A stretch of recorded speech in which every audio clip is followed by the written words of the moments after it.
Yo, what's going on everybody? It's your boy Naruto Explain here, bringing you guys another Boruto 2 Blue Vortex discussion. Today, I want to talk to you guys about why Araya's sword that we saw at the end of the last manga chapter, Boruto 2 Blue Vortex chapter 18, might be more overpowered and more important and special than you guys might have thought of, and why the sword itself might be a narrative tool, albeit a very extremely convenient one, to power Araya up in order to have him be used in a meaningful way in this fight, which if you haven't seen the latest chapter review, I'll leave it in the description box for you guys to check out if you haven't seen it. But join me in today's newest Naruto Explain video, where we're going to take a look at what the mystery behind Araya's sword might be beyond what you just saw in the chapter. So just to be clear, I do think this is one of those scenarios where you have to call it out for exactly what you're seeing, which is a very plot convenient way to have a character like Araya involved in the story, which in hindsight makes complete sense when you think about it. Kashin Koji, by using 10 directions, which allows him to see multiple possible future outcomes, basically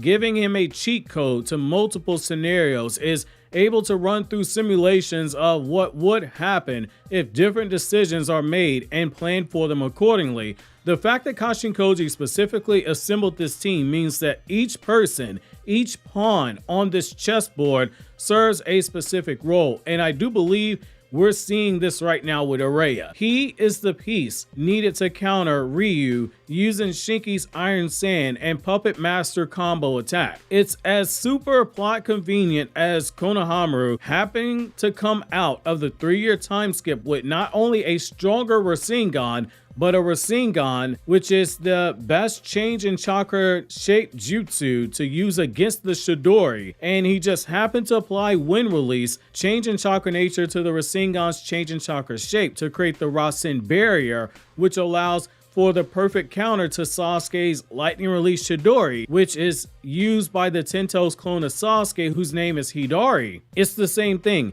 Araya having that sword is basically another mirror to this. Make a irrelevant character just happen to show up with something that allows them to pull their weight. To say otherwise, it is to be a bit disingenuous, but in the how, in terms of what led us to this point, with him being on the battlefield, it makes a lot of sense when you factor in that Kashin Koji factor. However, this brings me to one final point before we unpack what the hidden mysteries behind the sword itself are, which is obviously my guess here is going to be as good as yours, since there is no official database entry on the official Naruto website for Araya's sword or the jutsu being used. Until we get said information on the sword, which the official website is usually pretty good at updating information, we can only spitball until we see the sword used more. But I do believe, based on what we did see, as well as the meaning behind the name used for the attack, as well as some other factors, we can start digging into realistic meanings behind the sword and the attack itself to see what it is that is so special beyond just dispelling Ryu's attack. The sword, Lodestone Sand Sealing Blade, introduced into Boruto 2 Blue Vortex. It opens up a very fascinating discussion for us as fans on how the weapon could be inspired by Japanese folklore, Buddhism weapons, and symbolic elements in the context of the series. And by using all of these clues, we can really unpack what we have here. So starting things off, you have the name itself, Lodestone Sealing Blade. The name itself offers key insight into the purpose and nature. Lodestone is where we have to start. Lodestones are usually naturally magnetized materials, often associated with magnetism and navigation.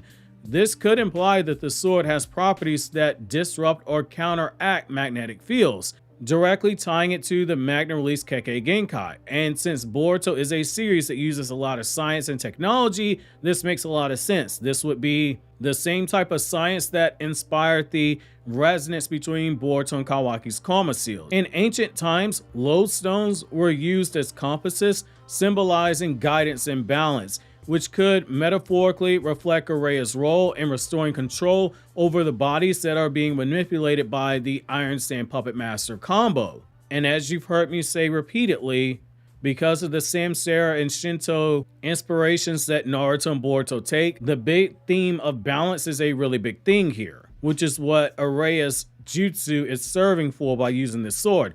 You also have the second part of the name, which is Sand Sealing Blade. The term sealing suggests that the blade may possess sealing jutsu properties, designed to neutralize and trap chakra-infused materials like the iron sand. The sword's ability to seal away iron sand within itself hints at it being a hybrid weapon, a mix of traditional craftsmanship and chakra-enhanced properties. The next thing we have to look at here too is the possible inspiration from Japanese folklore, because there are some things here to look at. Japanese folklore features numerous swords with mystical abilities that do seem like they parallel the lodestone sealing blade or sand sealing blade. The first one is one that a lot of Naruto fans know, which is the Kusanagi, which is that grass cutting sword. That's the one that Orochimaru and Sasuke are often associated with. It's one of the 3 Imperials of Japan. This is a legendary sword associated with cutting through impossible obstacles. It symbolizes protection, control over nature, wind in particular, and the ability to overcome powerful adversaries.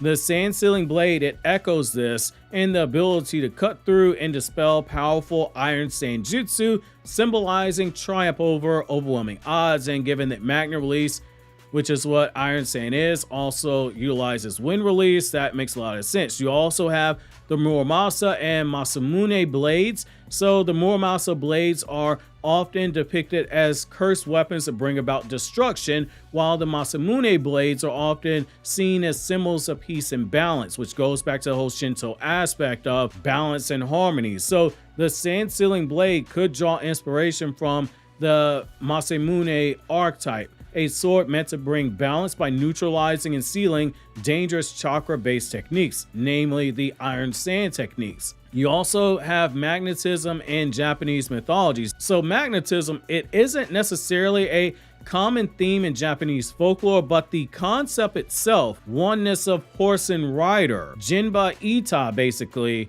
it resonates with the sword's role of uniting its wielder, Araya, with the iron sand. Araya, a puppet master, relies on this tool to extend his combat ability, to shore up his weaknesses, because he's not supposed to be good at close quarters combat as a puppet master, and the sword serves as an extension of his will to protect and restore balance. And if he does have extreme skills using swordplay, it means that he has become balanced, because puppet masters are not supposed to be good at taijutsu in close quarters combat, so this would be him shoring up his weaknesses. Now, when you get into the Buddhism inspirations, it gets a little bit more interesting. So the Buddhism mythology and other aspects often feature weapons that are both symbolic as well as functional. So you have the Thunderbolt and Diamond weapon, the Vajra. It's a spiritual weapon symbolizing indestructibility and the power to cut through illusions and obstacles, which is interesting just given that Sarada just happens to be there, has the Sharingan. Sharingan's associated with yin, Sharingan's associated with illusions. However, the sand sealing blade echoes the Vajra in the ability to cut through and neutralize magnet release iron sand, which can manipulate and trap its victims, symbolizing both physical and metaphorical enslavement. The sealing aspect reflects the Buddhist idea of controlling one's desires and attachments, iron sand representing something that corrupts or binds its victims. You also have chakra and seals. So in Buddhism teachings, seals are used to focus energy and create harmony. The sword's ability to seal the iron sand could represent a similar concept by restoring order by suppressing chaos, which in this case, chaos would be the iron sand's manipulation, and liberating those who are under their control. And as we know, when it comes to Buddhism, if you watch the channel long enough, you know that the liberation from samsara is a big theme in Buddhism. Now, when you get to the connections to Araya, Shinki, and Ryu, in particular, the names of the characters involved in this conflict, they do seem to hold some clues about these symbolic ties to the sword and the ability itself. So we're going to break down each of their names specifically. So Araya, when you look at the lettering for him, it can mean wild valley or untamed valley, reflecting someone who thrives on unpredictable situations. The lodestone sand sealing blade could symbolize his ability to adapt to overwhelming odds, which this is definitely an overwhelming set of odds, by using tools to counter superior enemies like Ryu or Shinki. As a puppet master, he relies on external mechanisms, puppets, and in this case now a sword, to close the gap in power, reinforcing the idea of resourcefulness.